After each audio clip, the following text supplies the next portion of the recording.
I, 27F, moved to the US almost 7 years ago. I have two half-sisters from my father's side, all from different women. We used to be very close, and despite both of them being illegitimate, I shared with them part of what little inheritance I got from my grandparents. They never recognized them and left them nothing. 2 years ago my sisters also moved to the US. The middle sister, 28, let's call her Mary, got a company to host her with a work visa. The eldest 30, Karen, not her real name, got a student visa and moved in with me since I was already working and earning a good salary. The arrangement was that I would pay bills, she would get a job at the university since she's not allowed to work outside, and that was her spending money. I would cover all bills and food.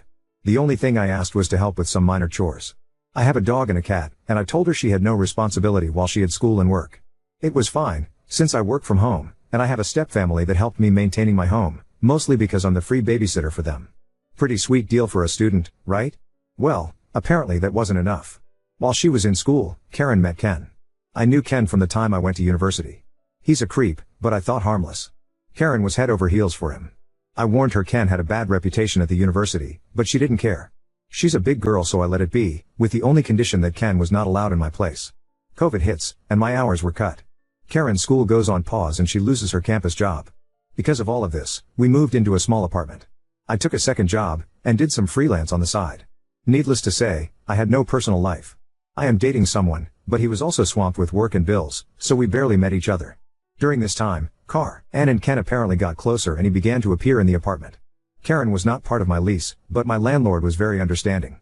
Ken began making really inappropriate comments about me. I am not a beauty queen, I just look a bit exotic, as Ken put it.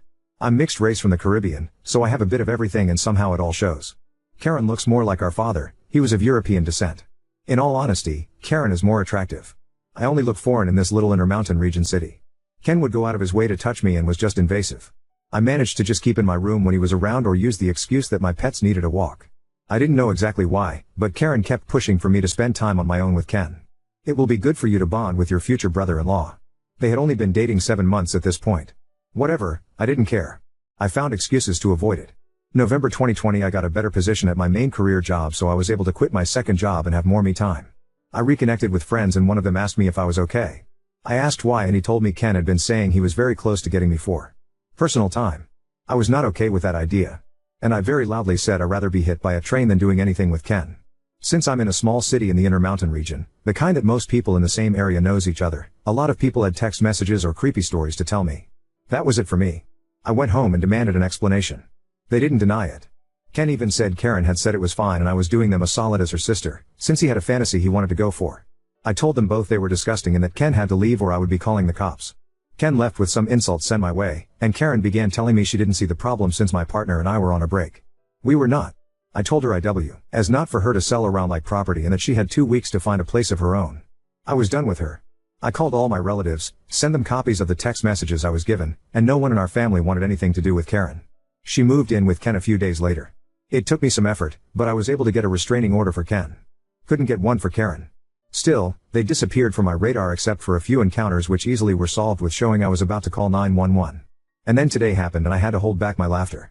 Mary had kept tabs on Karen, since sisters and all, and she messaged me with a notice. Hey, Karen just called me. She's pregnant and Ken kicked her out. I just stared for a few minutes and responded, oh. That's sad.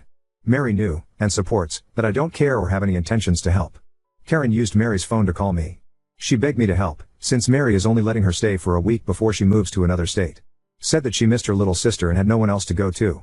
That she knows I have family health insurance. I pay for private health insurance for 2 relatives that are in hard times and have health conditions, and that I could do something like that for her pregnancy medical bills. This baby is a blessing and I should want to help her raise it.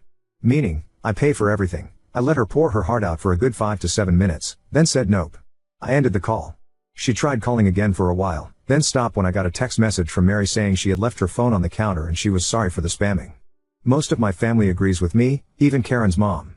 The only one that disapproves is Karen's aunt. She's not my aunt, but I called her aunt anyway since I've known her for many years. She's been putting pressure on me most of the day. She only stopped when I told her one more message and I would show her text messages too. My stepfather, who is her landlord. I feel bad for the baby, to a point. But this is one of those moments that all I can think is this is not my circus, and these are not my monkeys. Edit 1. Someone mentioned the region inconsistency. I never looked into it, since I didn't really care, but where I live I heard Midwest and Northwest interchangeably. As far as I was concerned, it was the same thing. We don't have that type of regions in my country. So, I decided to Google while at work and found out neither is right. I live in the Intermountain region. Thanks, random stranger, for making me check on the messy regional system. Not even Google agrees on it. Also a small explanation on my grandparents. They were very old traditionalists. By the end of their lives, they didn't have much to give, so they chose to give it to the legal grandchildren. My sperm donor father had many children. I might not even know all of them. Grandparents were just tired of every other year having a new grandchild appear, and in some cases a moocher mother attached. Last, Karen's visa. She had an extension since COVID, but that is over. She's overstaying her visa.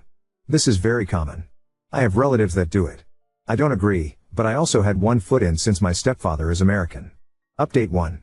Mary called me this morning to have brunch and discuss things related to Karen. She told me she understood I don't want to be part of the mix, but she really wanted it to be discussed and after I can just walk out. I know Mary, and I know she's just trying to leave everything in order before she leaves the state. She's the peacekeeper of my siblings. I agreed on the condition that there was no way Karen would come home with me.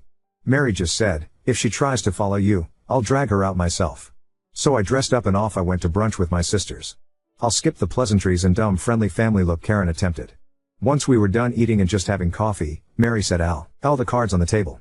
She explained she couldn't take Karen with her out of state, because she's getting married to her longtime girlfriend and they can only afford a one-bedroom in her new city. She also said Karen was insane if she thought Mary would allow her to live with me, even if she had the power to make me take Karen back in.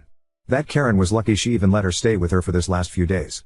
She told her the only reason we were doing this was because her mother had begged her to at least put Karen somewhere safe or find a solution for the pregnancy. So, she turned to me and asked me as the most stable economically if there was anything I would be willing to help with. I might be an asshole for this, feel free to roast me, but I basically said I would only give money for 3 things. 1.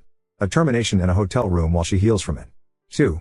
A ticket back to home country so she can live with her mother or aunt, and get free health care. 3. A ticket to our eldest brother's home country so she can live with him because I know he will take her. I also said she had the option to put the baby up for adoption, but I would not be offering her a place to stay or a way to get medical care out of my pocket. I gave her some links to nonprofits she could use.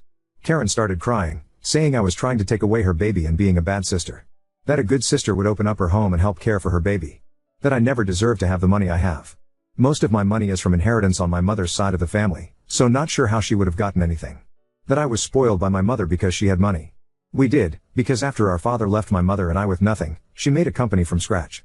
She kept babbling and making a scene, then she said something that actually hurt me. You are just mad because you will never get pregnant. Yes, I happen to be infertile. No, I can't get treatment for it. It is what it is. I already accepted it, but it still hurts. Mary knew this was a low blow for me, and basically told Karen one more stupid word like that and she'll be sleeping in the street tonight. I didn't cry or anything, just stared. Karen stopped her crying muttering and seemed to get an idea. She looked at me straight and told me to adopt her baby. I laughed at that. I told her she was insane if she thought I would adopt her baby. I don't want her in my life, let alone her ex. I don't blame the baby, but I have absolutely no intentions to be part of the child's life. I was about to go off on Karen just for even thinking I would consider that as an option, but Mary stopped me on time. She simply said to Karen, you have the options she gave you, her or mine. You can get a termination, or you can go back to home country. Either way, you can't stay here. You are not legal and your immigration status affects us if you were to live with us. I could lose my job, and Op could lose her resident status. You have until next Friday to choose. If none of these options work, you will have to find your own solution without us. I don't want you anywhere near my little sister. You put her at risk of being assaulted or worst. You are lucky I have an empty room for one more week for you to crash in, but after I don't want to see you in person. We can keep in touch by Facebook or phone. You've lost the right to spend time in person with either of us. I just stared at Mary. She's very quiet and normally the most reserved of us, so this was not expected. Mary paid, didn't even wait for the change, and left Karen with enough to get a taxi home. Mary grabbed me by the arm and took me out. I didn't know how much I needed someone to just protect me for a change, but I did cry a little on the way out from just pure relief I had one older sister that still looked out for me. We decided to go for ice cream after like we did as kids when bad things happen and discussed our plans to spend holidays and vacations together.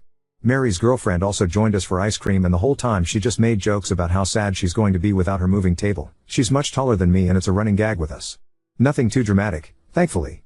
Mary and her girlfriend are going to come later for dinner with me. Depending how this mess ends I'll try to update, but at this point, I think it's pretty much done. Not sure if Karen will take any of the options we gave her or just do her own thing. Regardless I have no intentions of putting my money for anything but what I said I would. And yes, Mary is my hero if anyone is curious. Small edit 1. I got asked this in a chat, and wanted to clear it up. Karen is not penniless. I gave her $10K at the start of the year when our grandmother passed away. That was her part of the $30K I was given. She's also been saving the money from her college job. I worked at the university about 4 years ago and I was getting $9 an hour. Her mom also sent her money. Unless she wasted all her funds, she won't go home without money. If that was the case, my brothers, Mary, and I would all give her something. She might be in my blacklist, but she is my sister at the end of the day. Update 2. Well, as the title says, my older half-sister Karen has made a choice. The short version of the events leading to this is Karen was living rent-free with me when she started dating a creepy guy.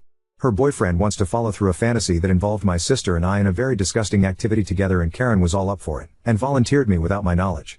I kicked her out, she moved with him and got pregnant, and he kicked her out. She wanted me to not only take her in, but also basically maintain her and her baby. My sister and I gave her the options and told she would not live with either of us long term. As I mentioned in my last post, my sister Mary and I gave Karen a couple of options for her unplanned pregnancy. The options were a termination on her pregnancy, a ticket back to our home country or to our brother's home country, or she can figure a way to keep her child or put the baby for adoption. She had until tomorrow to choose, since Mary leaves on Saturday for the East Coast. Well, Karen chose none of the above. She decided to make life so difficult, she is now arrested and more than likely will be deported. Let me explain what happened. Tuesday, Mary decided to leave for a nearby national park to enjoy it one last time before she moves too far to drive there.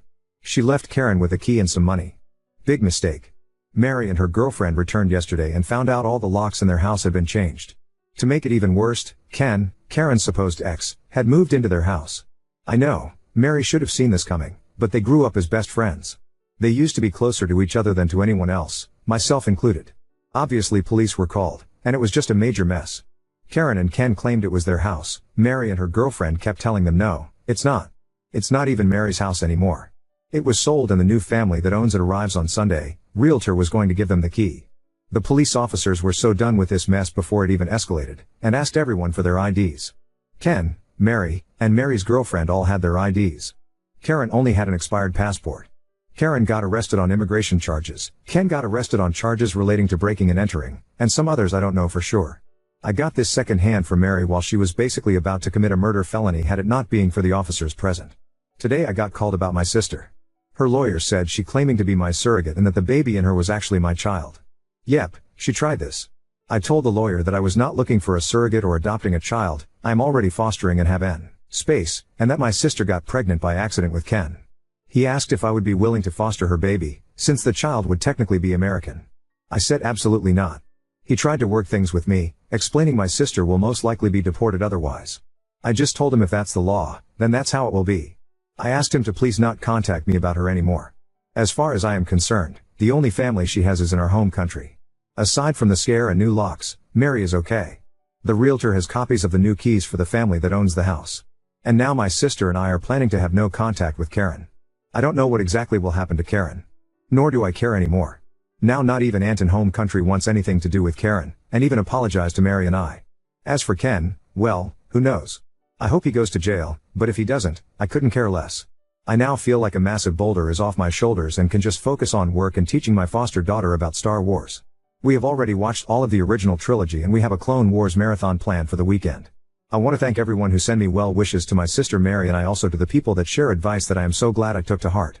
This has been probably the worst roller coaster family mess I've dealt with since my parents' divorce, and it came absolutely from the one person I suspected less. Can't say I have any entitled stories aside from this. Karen was once actually a very good sister, but I guess when money and comfort are involved, people change. Small update that isn't worth a new post. Karen was offered to leave the US willingly and she will face no negative effects for her status. She called my mom to see if she could convince me to give my sister the money for the ticket. Mary and I agreed to pay the ticket on the condition she never again contacts either of us. Her mom is aware of this. AND basically told me that Karen will have to find a job within the month she arrives, or she'll be in the streets. As for lawyers and stuff, I have my own immigration lawyer aware of the mess, and he told me the only way the surrogate ploy would work would be a DNA match or a contract. None of that is around, so I'm safe. Mary booked Karen for her trip back on Friday and good riddance. Update 3. I almost made it to a month without hearing from my half-sister, but okay, Reddit, you were right. This might never be over. Also, funny enough, dear sis found my post and sent me a scathing email before I blocked her. But that's really not a big story. This one however pisses me off. So, as I posted before, my older half-sister Karen was forcefully, but not really, removed by immigration after going insane and trying to get squatters' rights on a sold house that used to belong to my other half-sister Mary. And she was escorted out, so I know she left. Things were calm for a bit, and in the meantime I focused on my 4-year-old foster daughter. Let's call her Lily. Lily's mom is one of my oldest friends. She gave birth in the US, but Lily's father is not American and unfortunately passed away when Lily was a baby. My friend was asked to leave the US to do her immigration process off country since she has no one to claim her aside from a minor child. This sadly means she probably won't be able to come into the US until Lily is 18. Because of our home country's education system being really bad, she asked me if I could take Lily. By this point I had already kicked Karen out, so I had an extra room. I told her it was okay if it was on Lily's best interest. Lily and I are tight as thieves and she's always seen me as her crazy fun aunt. Took a bit, but 3 weeks ago Lily's guardianship was passed from the state to me, and just in time for Halloween too. We are skipping trick or treating this year due to the pandemic, but Lily still wanted to dress up as a Sith. I am so proud of this child, I swear. My mom was incredibly happy of having a foster grandkid, especially since Lily actually doesn't have any other grandparents, so she sent her some fairly fancy Star Wars props. Obviously we got her dressed up in her Sith outfit and had a mini photo session for Grandma. And my mom posted the pictures in Facebook so Lily's mom could see them easily. My family and friends went crazy with how adorable Lily looks. She says she's not adorable, she's Sith. And then Karen strike back. Mom forgot or decided not to block Karen, and when my half-sister saw Lily's picture, she had some of her best hits such as, "My 4-year-old looks fat. She's ugly and clearly going to grow up to be a slut. She looks like a word I can't say even in writing, but it's the word starting in N that's just a handful." She got called out and told kindly to return to the darkness. But then she started to call my mother. At every hour. To ask for money, to ask how to contact me, to tell her she was wasting money on a kid that was not really her grandchild and should give her the money for her kid. Karen is not my mom's daughter. Well, eventually my mom figured how to block her. And Karen got to me through a school friend. She sent, not one, not two, a 16 pages long list of demands or she will sue me. One was getting rid of my foster daughter so I could adopt her baby. Another was an apartment I share with my cousins left to us by our maternal grandmother. $500K. My dog and my cat. Oh, and I need to get her back into the US. There's still more, most of it completely delusional. I sent a copy to my lawyer to try to pursue a no-contact order in the US. Can't do anything in my home country, but I did forward another copy to our relatives. Including our eldest brother. He just said to me he'll take care. For the record, I am not taking Karen's kid in, even if I didn't have Lily. Her ex was recently released and has already caused problems for other people. Luckily he's keeping away from me. And to clear something up, Karen isn't penniless. I divided with her and marry a $150K inheritance in equal parts. She also got money from her stepfather when he passed. In our home country, she's actually well off. The only reason I never charged rent or asked her for money was because I knew the tuition price was going to be very high and didn't want her to have to take a loan like I did for a time. I still have assets in our home country. The apartment, some land my maternal grandpa left me that I share with my cousin since he died before they were born, a bank account, and I'm partners in my uncle's company. She seems to think my maternal family's property is also property of my father's children, except it isn't. Most of it is premarital stuff or from after the divorce.